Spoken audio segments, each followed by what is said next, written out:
আল্লাহ পাকের মুহাব্বত, আল্লাহর হাবিবের মুহাব্বত দুনিয়া আখিরাতের জন্য সবচেয়ে বড় দৌলত। রব্বে কারীম নিজেই বলেন, কুল ইন কুনতুম তুহিব্বুনাল্লাহ ফাত্তাবিউনি। হে রাসূল, আপনি বলে দিন, যদি তোমরা আল্লাহকে মুহাব্বত করো প্রকৃতপক্ষে, তাহলে আমার তোমরা অনুসরণ করো।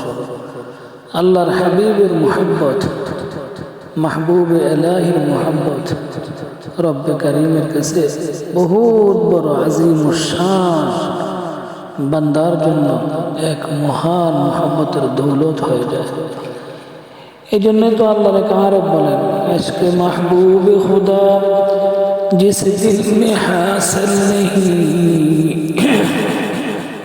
ইশকে মাহবুবে খুদা जिस दिल में हासिल नहीं, लाखों मोमिन हो मगर ईमान में कामिल नहीं। আল্লাহর আরেক আরেফ দেওয়ানা, তিনি আরো আজীব সুন্দর করে তিনি বলেন, খাজা আজিজুল হাসান মাজজুব রহমতুল্লাহ আলাইহি, যিনি হাকিমুল উম্মত থানবী নবর আল্লাহ মারকাদাহুর এক আশিক, এক মোহাব্বতওয়ালা এক খলিফা ছিলেন।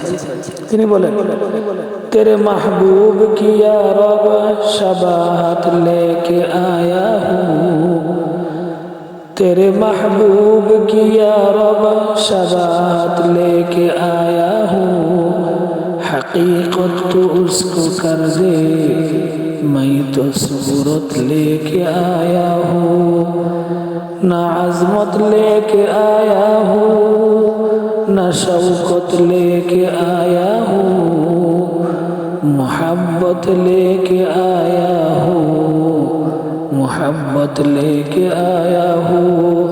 आय अल्लाह, আমি তেমন কোনো আমল নিয়ে আপনার দরবারে আসতে পারি নাই, আমি আপনার মাহবুবের প্রতিচ্ছবি হয়ে তার সাদৃশ্যতা অবলম্বন করে তিনি যেভাবে খেয়েছেন, তিনি যেভাবে নামাজ পড়েছেন, তিনি যেভাবে চলাফেরা করেছেন, তিনি যেভাবে মুআমালাত মুআশারাত করেছেন, শুধু আমি সুরতটা ধরে এসেছি। বাস্তবতা তো সেটাই যে তুমি ওই সুরতটাকে তুমি বাস্তবতা করে দিবে, সেই আশায় আমি তোমার কাছে রেখে দিয়েছি। আয় আল্লাহ, আমি আমার কোনো জনবল দনবল, আমি আমার কোনো শিক্ষা যোগ্যতাকে নিয়ে আসি নাই, আমি আপনার দরবারে আসছি শুধুই আপনার মাহবুবের মুহাব্বত নিয়ে।